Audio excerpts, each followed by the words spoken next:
Na mwisho habari za michezo ni kufahamisha taarifa nyingine. Aliyekuwa katibu mkuu wa chama cha walimu nchini Kenya, Nat Wilson Sosioni, amerejea tena katika sekta elimu baada ya kuteuliwa kwa kamishna wa tume ya kuajiri walimu nchini TSC. Tunahitimisha kuondoka kwake kwa msukosuko katika sekta hiyo miaka 6 iliyopita.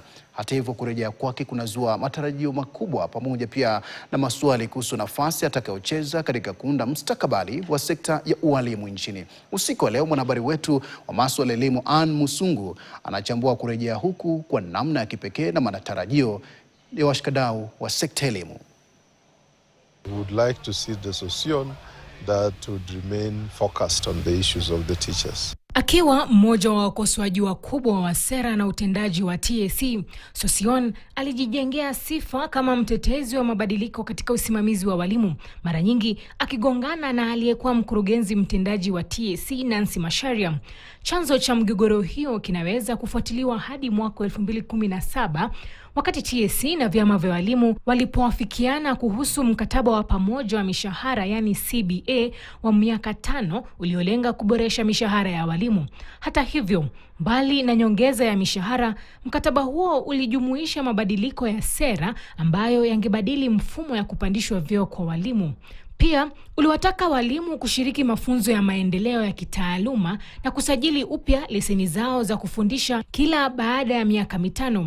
Mvutano huo ulizidi kushika kasi mwaka huo kufuatia uamuzi wa kubadili mfumo wa elimu wa 844 na kuanzisha mtaala wa umilisi, yani CBC.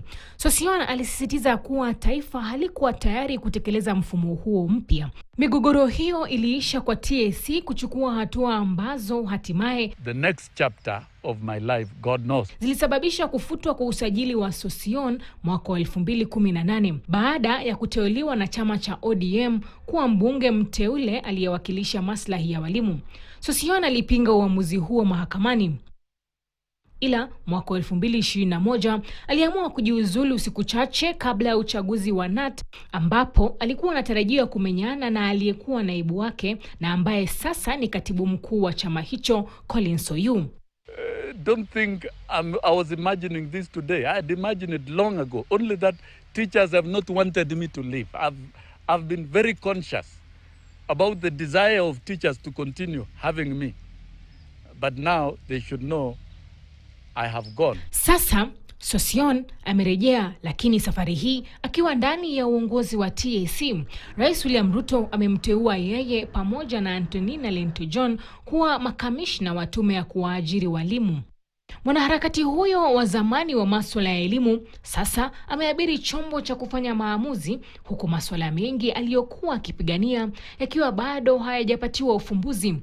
249 guarantees him and gives him a responsibility to ensure that he acts individually and collectively with other commissions to defend the sovereignty of those institutions and the teachers themselves, safeguard their voices. That independence is required.